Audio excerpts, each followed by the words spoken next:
Tomé Abduch.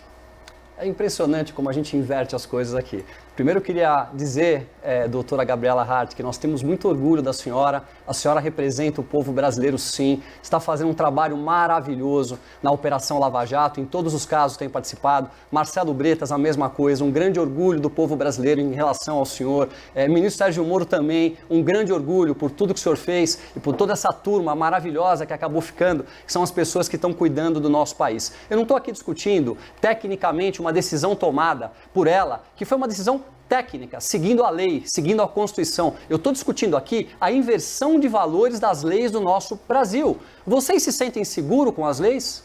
Essa é a grande pergunta. Eu não me sinto seguro com as leis do nosso país. Nós vemos pessoas cometerem crimes todos os dias e elas praticamente não vão para a cadeia. Ou se vão, ficam um período muito curto de tempo. Vamos dar um exemplo de um crime comum que acontece aqui em São Paulo. As pessoas que estão aí na porta das favelas traficando drogas. Eles têm um pouquinho de droga no seu bolso, a quantidade grande está dentro da favela, é feita uma operação policial, onde se coloca a vida do policial e a vida da equipe toda em risco para poder prender esse rapaz lá que está traficando drogas. Ele chega na delegacia, como o volume de drogas é muito pequeno, ele bate um papo lá, fica lá algumas horas e volta para casa. Depois de 3 horas, ele é pego de novo no mesmo lugar, cometendo o mesmo crime. Então, acho que a nossa discussão de hoje, Gabriela, com todo respeito, você fica muito rasa nas suas discussões técnicas, sempre seguindo aquela linhazinha técnica, e eu estou aqui discutindo o nosso país, eu estou discutindo as pessoas que estão em casa, o que nós passamos nas ruas, e o crime do colarinho branco é o pior crime que pode ser ocasionado no nosso país,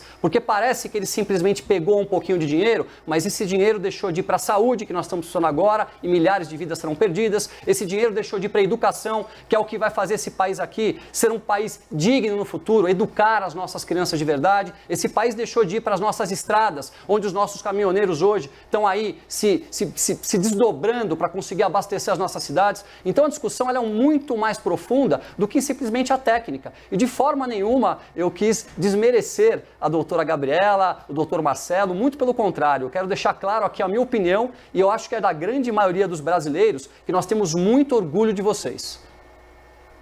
Gabriela? Gotino, não tem exemplo mais claro do que eu falei, de que a gente foge absolutamente do tema, do que a fala recente do Tomé.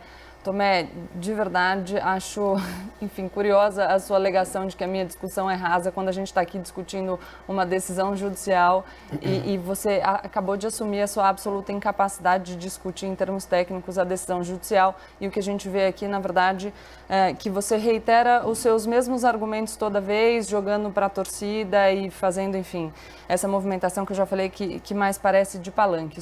Eu queria falar então, já que o Tomé trouxe para a discussão, embora a gente fuja completamente do que está sendo discutido, ele trouxe aí os crimes de drogas, a sua fala também mostra que você não tem absoluto conhecimento, nenhum conhecimento sobre como os crimes de drogas são processados no Brasil, porque você diz que uma pessoa que está ali na favela, e de novo acho que você reitera uma visão um pouco preconceituosa que você já demonstrou outros dias, porque você sempre vincula essa questão da prática de crime com as comunidades mais carentes. Existe tráfico de droga também fora das favelas, tá? Eles são tratados de forma diferente, mas existe também fora das favelas, então sinto muito que você tenha usado esse exemplo das favelas, das comunidades carentes.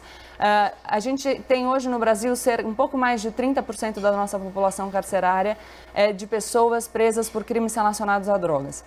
Essas pessoas que são presas por crimes relacionados a drogas, na sua grande maioria, são jovens, pobres e negros. Esses jovens, pobres e negros presos por crimes relacionados a drogas, aqui vou falar do tráfico de drogas e vou citar 2 pesquisas, uma do Núcleo de Estudos da Violência da USP e outra mais recente do juiz Marcelo Semer, demonstram que na grande maioria dos casos, as ocorrências por tráfico de drogas e, portanto, as ocorrências que resultam em prisão para essas pessoas são ocorrências lavradas pela polícia militar, as pessoas são abordadas na rua, o que se tem é só o flagrante, o laudo da materialidade, portanto, a constatação de que aquela substância é droga e o depoimento do policial, e essas pessoas são condenadas pelo tráfico, embora estivessem importando pouquíssima quantidade de droga. Quem consegue ir para a delegacia e ter a sua conduta classificada como porte para uso pessoal, em vez de tráfico de drogas, não é o jovem negro e pobre. tá? A gente tem diversas notícias no Brasil mostrando que a decisão sobre se aquela conduta é tráfico, se aquela conduta é uso de drogas e, portanto, a decisão sobre se a pessoa vai seguir presa ou vai ser solta tem muito a ver com o perfil socioeconômico e o perfil físico das pessoas que são levadas para a delegacia.